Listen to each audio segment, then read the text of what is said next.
Hello guys, welcome to my new YouTube channel. আপনারা কেমন আছেন? আশা করি আপনারা সকলে ভালো আছেন। দেন আজকে শুরুতে বাড়িতে এসে প্রথমে ডাঙায় গেছিলাম। তো ডাঙায় যে সব কিছু ঘুরে ফিরে দেখে আসছি যে আমার যে ঘাস প্রয়োজন, তো সেই পরিমাণ ঘাস আছে কি না তো দেখে আসছি। তো দেখি ভালোই পরিমাণে ঘাস আছে, যা প্রায় 30 দিনের খাওয়ানোর মতন। 30 দিন ধরে খাওয়াইতে পারবো অনায়াসে, এই পরিমাণে ঘাস আছে। তো এখন সেগুলো কাটতে যাচ্ছি, চলো যাওয়া যাক। নিয়ে নিছি কাঁচি আর হচ্ছে বস্তা, কারণ হচ্ছে যেহেতু ছোট ছোট ঘাস, তার কারণে বস্তা ছাড়া আর কোনো বিকল্প ব্যবস্থা নাই। তো তার জন্য বস্তা নিয়ে নিচ্ছি। দেন যাওয়ার পর পর এই ঘাসগুলোকে সামনে পেয়ে যাই, তার কারণে আমি কাটতে শুরু করি।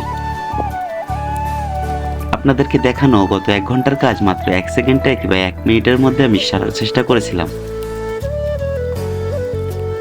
দেন তারপর আমি ঘাসগুলোকে একত্রিত করতেছিলাম, যা মাত্র 10 মিনিটের মতন লাগছিল, কিন্তু আপনাদেরকে দেখাইছি মাত্র 1 সেকেন্ডের ভিতর। প্রায় একবার আর মতো হয়েছে ঘাস কাটা। হ্যাঁ, আরো যতটুকু কাটা লাগবে তা প্রায় 2 দিনের খাবার। কারণ আগামী পরশু দিন আমি ফরিদপুর যাচ্ছি, আমার পরীক্ষা সেমিস্টার ফাইনাল। তার কারণে আমি যাব, আর হচ্ছে 20 দিনের মতন থাকতে হবে ওখানে। যে যুব উন্নয়নের একটা ট্রেনিংয়ের ভিডিও আপনাদেরকে দিব, কীভাবে ভর্তি হওয়া যায় সেরকম একটা ভিডিও দিব। তো কাজ এই ধারে আপাতত শেষ, ওই ধারে আবার নতুন করে কাজ মানে ঘাস কাটবো। এই কোটা তো মাত্র এখানের ঘাস, ওই ধারে যে ঘাস কাটবো ওইগুলো আমি আপনাদেরকে দেখাইতে পারবো না। দেন তারপর বাড়িতে যাবো। ওকে। আর ডাঙা থেকে ঘাস কাটার পরে একটা জিনিস লক্ষ্য রাখবেন যে শুধু ডাঙা থেকে ঘাস কাটলেই হবে না, ঘাস কাটার আগে কয়েকটা জিনিস মাথায় রাখা লাগবে। যেমন এই ঘাসে কি কখন মানে কোনো ধরনের বিষাক্ত রাসায়নিক সার ব্যবহার মানে কীটনাশক ব্যবহার করা হয়েছে কিনা, এই ধরনের জিনিস খেয়াল রাখতে হবে। তারপর হচ্ছে যদি ব্যবহার করে থাকে, হ্যাঁ, সেক্ষেত্রে আপনি জানেন না, তারপরে এটা ধুয়ে খাওয়াইতে হবে। দেন আপনি জানেন যে এখানে মনে করো যে কোনো কিছু ব্যবহার হয় নাই, তারপরে আপনার এখান থেকে ধুয়ে খাওয়াইতে হবে। কারণ হচ্ছে কি, এটা হচ্ছে হয়তো বা মালিক দেয় নাই, হ্যাঁ, কিন্তু বিষাক্ত অনেক কিছুই আছে যেগুলো ছাড়া থাকে বা ওটা আমাদের আয়ত্তের বাইরে, সেগুলো হচ্ছে হয়তো বা কোনো জায়গায় ফেলাই মানে তাদের বিষ করে রাখছে। ঠিক আছে। দেন এইসব কয়েকটা কারণ থাকতে পারে যার কারণে হচ্ছে ধুয়ে খাওয়ানো বেটার। এরপরে আমার এখান থেকে ঘাস নিয়ে যেয়ে আবার ধোয়া লাগবে।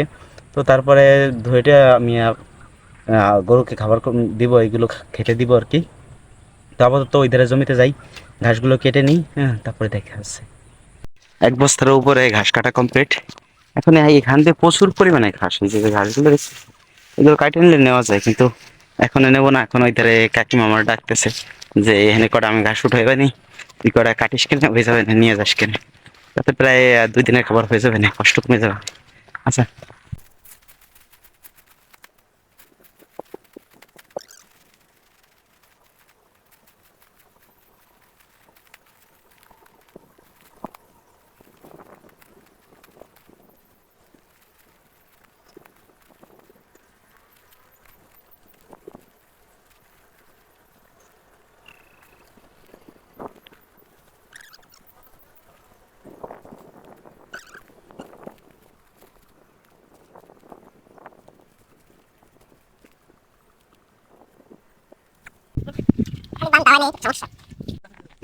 আরো ভালো।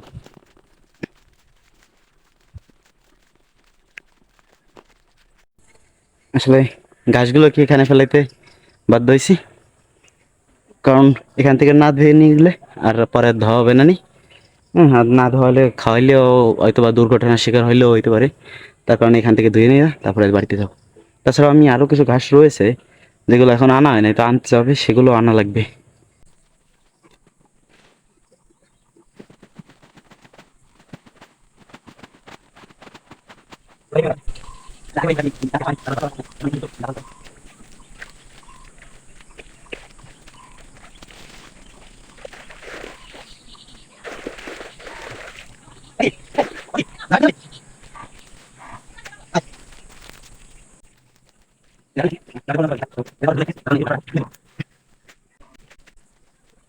গরু পালা এতটা সস্তা নেই যতটা ভাবছেন। যদি আপনি ভেবে থাকেন যে রুমের ভিতরে বসে গোবর ফেলানো হয়ে যাবে, হ্যাঁ, রুমের ভিতরে বসে সব কাজ হয়ে যাবে, এইদিকে আসার দরকার নেই।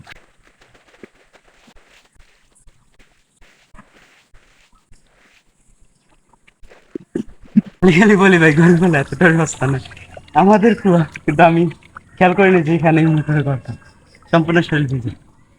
হয়ে গেল, কাজ করা নেই।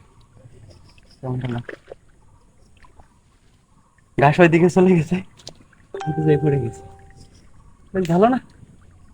ভালো ভালো।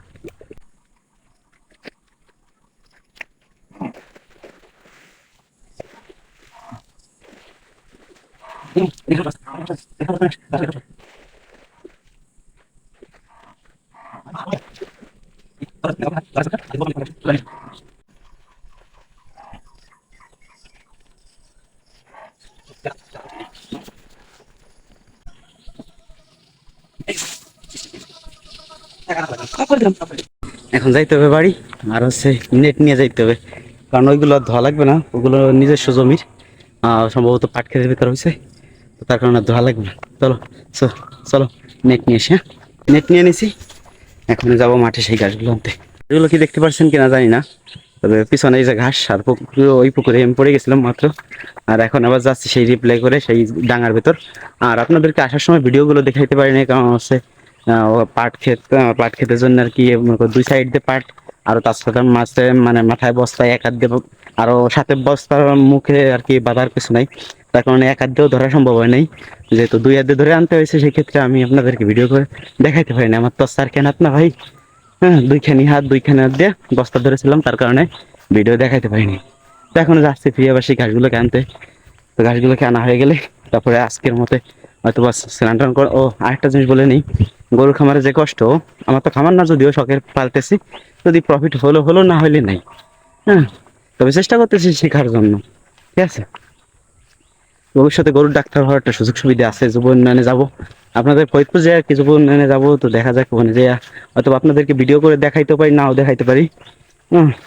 তো ভিডিও মানে যদি পারমিশন দেয় আর কি, তাহলে আমি ভিডিও করে দেখাবানি, এইটুকু আমি শিওর। পারমিশন দিলে তো আমার ভিডিও করতে সমস্যা নাই। তো কি যেন বলতেছিলাম, ও মনে করেন যে যে পরিমাণ কষ্ট সেটা ধারণা করা যাবে না। শুধুমাত্র ঘাস থাকলে, আমার ঘাস আছে শায়দ 3 কাঠার মতন, 3 কাঠার মতন ঘাস আছে, তো সেগুলো তো এখনো পরিপূর্ণতা হচ্ছে না, হ্যাঁ, তার কারণে আর কি এটা সমস্যা হয়ে যাচ্ছে, মানে হচ্ছে না বলতে না, হয়ে যায় ঠিক আছে, তবে আমার এমন একটা টাইম, মানে টাইম লেভেল ঠিক নেই, তো তার কারণে আর কি হয় নাই। আর এই হচ্ছে সেই পাট বাগান যার মধ্যে আপনি মানে নেওয়া বস্তা নেওয়া আর হচ্ছে সম্ভব না, কারণ দুই ধারে পাটি মোটামুটি ভালোই বড়, তার কারণে বস্তা নেওয়ার সাথে ভিডিও করতে পারিনি। দেন সকালে মানে সকালবেলা খাইছি 10টার দিকে, আর এখন প্রায় 6টা বাজে, এখন অব্দি খাওয়া দাওয়া হয় নাই, তার কারণে আর কি মানে হাট কাঁপতেছে, আরো ওই কাঁপতে কাঁপতে গেল আর কি জলের ভিতর পড়ে, তার কারণে আরো বেশি কষ্ট লাগতেছে। মানে মনে চায় না যে আর ঘাসগুলো আনতে যাই, তারপরে কি করার, প্রতিদিন তো আর আনতে পারবো না, তাছাড়া আমি 2 দিন পরে যেহেতু চলে যাচ্ছি ফরিদপুর, তার কারণে আমরা এনে হয়তোবা 20 দিনের খাবার আনতে পারবো না, তবে 2-1 দিনের খাবার আনিয়ে দিলে বাড়ির ফ্যামিলির লোক একটু কষ্ট কম হবে, তাই জন্য আনতেছি। আনি তারপরে কথাবার্তা বলবো নি।